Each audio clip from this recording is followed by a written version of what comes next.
Counterstrike 2 has come out and most people are heading straight into Premiere to get their Premiere rating, or playing with the new smokes, grenade cameras, and lineups. But one of the other changes that was made is to the weapon buy menu. Now, instead of having access to all the weapons at once, you have to select 5 weapons from each category, 4 in the pistols, plus the starting pistol preference, 5 in the mid tier, and 5 in the rifle to complete your loadout each match. Since most people playing Go are used to having access to all the mid tiers, not everyone knows how good each mid tier is. So in today's video, we're going to go ahead and rank every single mid tier weapon from D to S tier, so you can find out which mid tier weapons are actually low-key broken versus the mid tier weapons that you probably wouldn't want to use even if they were given to you for free. Starting out in the D tier is the most forgotten weapon in Counter-Strike, the M249. This gun has a ridiculous rate of fire, but an even more ridiculous recoil that basically renders it useless at medium to long range. This gun also costs $5,200 and gives you an incredibly slow movement speed that makes it hard to peek people or rotate around the map. What you've got here is a gun with a large ammo count and a high rate of fire that's basically half as useful as an AK for almost double the cost. If someone drops you this gun, they're 100% trolling, and you'll pretty much only ever seen it bought by people who are up 10-0 and a half. And even then, most people aren't going to be equipping this gun just because you'd have to have this gun equipped before the match started knowing that you were going to stomp the other team. You'll basically never see this gun, but it could be funny for a challenge if you could even get enough money to buy it. Up next in the D tier is the NGEV, and although it is better than the M249, it isn't better by a large margin. This gun somehow makes you move even slower since it's a bigger LMG, and it has a very unique effect in which the first couple bullets you fire are not accurate, but the gun becomes more accurate as you continue to fire. In a game with one hit kills to the head from multiple rifles, also one hit to the body from an op, this gun is incredibly difficult to use with any real effect since most of the time, people will just kill you while you're trying to get to the accurate part of the bullets. The only way to actually have consistent damage at all times with this gun is to use it at close range, where you'd be better off using basically any other gun. This gun is extremely fun for choke points, but isn't very useful, and you'll pretty much never seen it bought by anyone actually trying to win. Although I love this gun from the bottom of my heart, it still has to go as the second worst gun in the entire mid-tier category. Moving on to the C tier category, we first have the worst out of the usable guns in this game, which is the PP Bison. This gun legitimately does as much damage as a Glock, which means you're going to be hitting people from long range 4 times for less than 50 damage. This gun can legitimately take 10 bullets to kill people, and I would never recommend actually using it in a game. The only circumstance which you want to use a gun like this is if you are going to be shooting people without head armor, or people who are unarmored completely, and even then, the other SMGs in this game are way more effective, since this gun won't even kill people by shooting them in the head at longer than medium distance. This gun legitimately serves no purpose, and the moment the other team is able to get real weapons and armor, you won't be able to actually damage them, and you'll most likely end up dying because you bought this gun. Whatever you do, don't buy this gun unless you're seriously messing around and just trying to get a couple funny clips or eco frags. Next in the C tier weapons is the Sawed-Off, a gun that is almost equally as useless as the Bison, except for a few niche cases. In the hostage game mode, the T's will actually be the defender, so you can use the Sawed-Off to hold close range angles and repel the CTs as they try and grab the hostages. You can also use the shotgun to surprise opponents in close range angles, like apartments on Inferno, or pushing down the vents on Nuke and hiding there with the shotgun waiting for them to come down. The only issue is that typically the T's don't get to select what range they want to fight at. Since the sawed-off shotgun is basically only useful at point blank, you're at a massive disadvantage if you ever buy this gun, so I would still recommend steering clear from it unless you know you'll be able to take a close range fight somewhere in the round. Next, we're moving on to the B tier, which is the guns that aren't a complete waste of space to use in your actual ranked inventories. Now, the MP5 has decent stats. You can move and shoot with it. You get $600 per kill. It's got a suppressor which makes the gunshots hard to hear, and the recoil isn't too difficult to control. The downside of this gun is it doesn't do a lot of damage. The fire rate is lower than other SMGs in its class, and it is a bit expensive, coming in at $1,500. This gun doesn't have any inherent flaws, but it is one of the weaker SMGs in the game. One of the only benefits to it is that it's better than the PP Bison, and that's basically it. Although this gun isn't actually bad in any regard, it's still not a gun that you want to be actively buying, and you'll probably find yourself gravitating toward the other SMGs in the game, as the MP5 just doesn't have any distinct trait that makes it stand out over others. And since the MP5 is the lowest gun in the B tier, it shouldn't surprise anyone that the MP7 is right there next to it. The MP7 is almost identical to the MP5 in stats.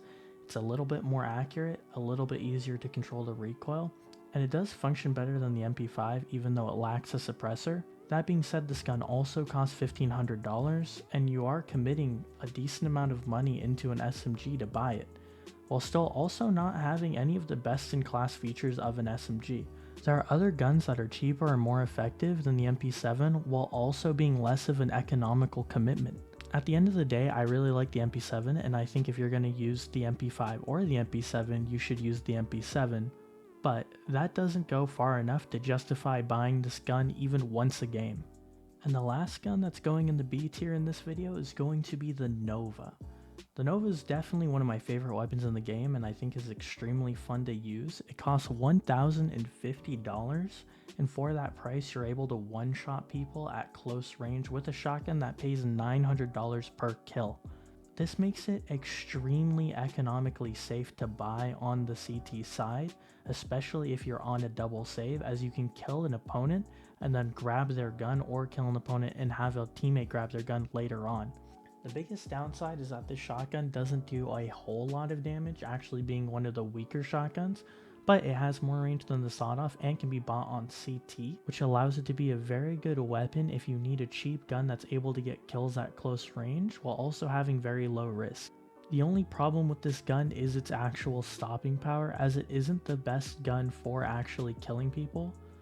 You have to be pretty precise in order to get the actual one-shot kill, but if you can pull this gun off, it does pay for itself and it will piss off the other team, which is always really fun to see in your games. Still, with all its upsides, I could only ever give it a B tier, as it isn't one of the best shotguns in the game, and it still lacks consistent stopping power to put it any higher on this list.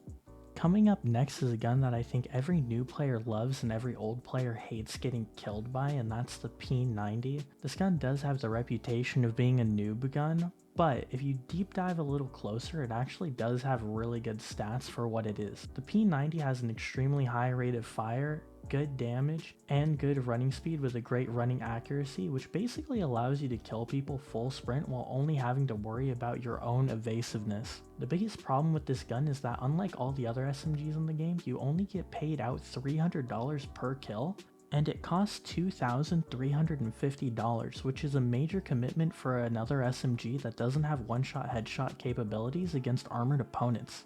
Still, this gun does have a reputation for being so easy even new players can use it to get kills, and I think even experienced players underrate how good this gun can be for surprising opponents who may be expecting you to stop moving when you shoot.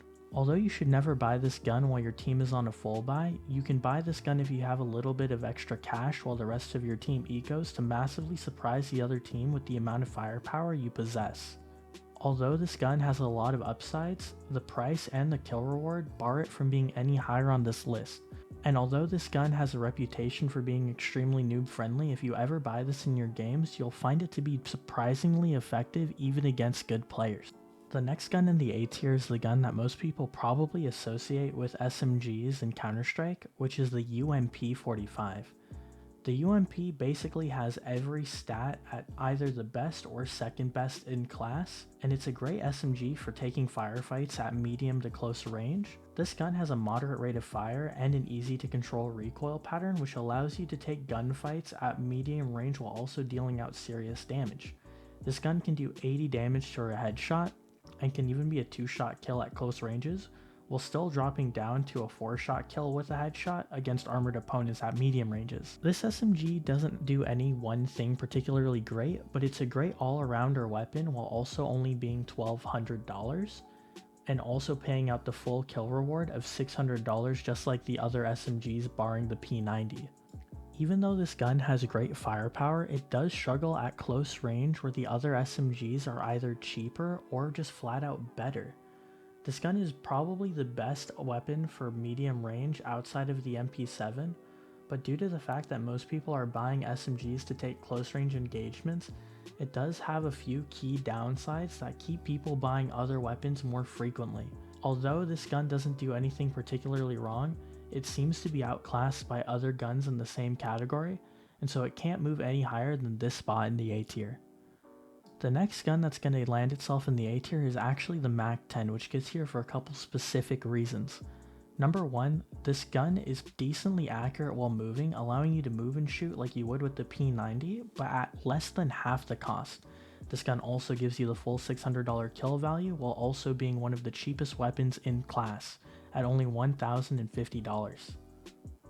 The MAC-10 also has a good fire rate, which allows you to dominate people at close range, and all of this combines for a gun that makes for a really good entry tool that you can run and gun with, and also farm kill reward. This gun basically poses no commitment, as you can die with it and still have enough money to buy next round if you are on a decent loss streak, and it also allows you to get one kill and pay off over half the cost of the weapon, basically allowing yourself to be traded out and still have enough money for next round. If you buy this gun, you'll often find yourself getting traded out with one kill, but even if you die after one kill and lose, you'll still have enough money to buy the following round, and if you win, you might be the person who gives your team the opening pick by using the mobility that this gun allows to get the first kill and open the sight for your team. And coming into the S tier are 3 guns every single person should have equipped no matter what map they're playing, because they're just useful in every single game. Starting out with the S tier is the Mag-7. This gun hits ridiculously hard. You are going to be seeing yourself killing people at medium range with a shotgun that still gives you $900 while only costing $1,300.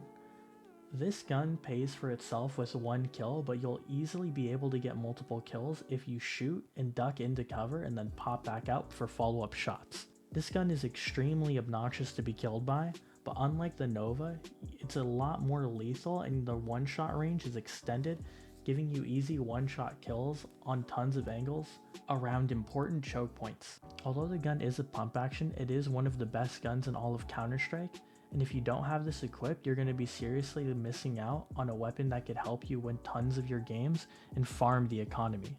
Coming up next is the second best gun in all of the mid tiers is the auto shotgun, which is a gun that is legitimately broken. This gun for some reason doesn't have a capped range, allowing you to kill people from actual long range with a shotgun. This gun will massively surprise people with rifles, as you're able to fight them with a shotgun from long range while still getting the $900 kill reward. A big downside to this gun is that it costs $2,000, so if you do die without a kill, you are going to be out a decent amount of money, but if you do get even one kill, half of the gun is paid for, and you still have a highly lethal shotgun that's capable of wiping out entire teams and choke points. This gun is incredibly easy to abuse on CT, where you're able to get people by surprise who are coming around corners, but even on T side you can find yourself using the shotgun to actually entry, as it does clear out close range angles with ease. Although this gun only has a medium fire rate, the lethality of this gun allows anyone who's skilled at hitting their shots to kill people at medium to long distances while also farming money. This gun is not only one of the best guns in the mid tier, but it is one of the most legitimately broken weapons still in Counter-Strike. If you haven't used it yet, you should definitely use it now, because honestly, this gun deserves a nerf and will probably be fixed somewhere in the future. And lastly, rounding out the S tier for the best mid-range gun in all of Counter-Strike Global Offensive is none other than the MP9.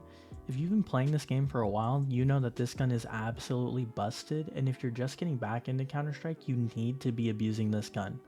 Every pro player is using this gun to win ecos on counter-terrorists, and the amount of people who are crutching this gun on CT side when they're down in the economy is ridiculous. This gun has an insane rate of fire, and the recoil only kicks in around 5 bullets into the spray, allowing you to burst people down at medium range while collecting $600 for the kill. This gun fires ridiculously fast and can wipe people out around corners with rifles faster than they can even see it coming. Since this gun is so good at bursting, you can also use it at medium range to absolutely wipe people out faster than they can line up headshots. And at close range, this gun just eliminates people who are trying to come around corners on you, especially if one of the shots is a headshot. The MP9 is one of the most abused guns in the entire game at all levels, and if you're not using this gun, you might be legitimately throwing, as this is probably one of the top 5 weapons in the entire game, not even the mid-tier category. If you want to start winning your defensive halves, you gotta start using the MP9, as there's no gun that's as cheap while also being as effective. This is one of those guns that you should be buying every single game, and if you're not, you need to start finding a way to utilize this gun in order to win more of your games. So now that the list is out of the way, this is what I recommend equipping on both sides. If you did like this video, please consider giving it a like and subscribing, as I am going to be uploading more Counter-Strike 2 content, and I'll see you in the next video.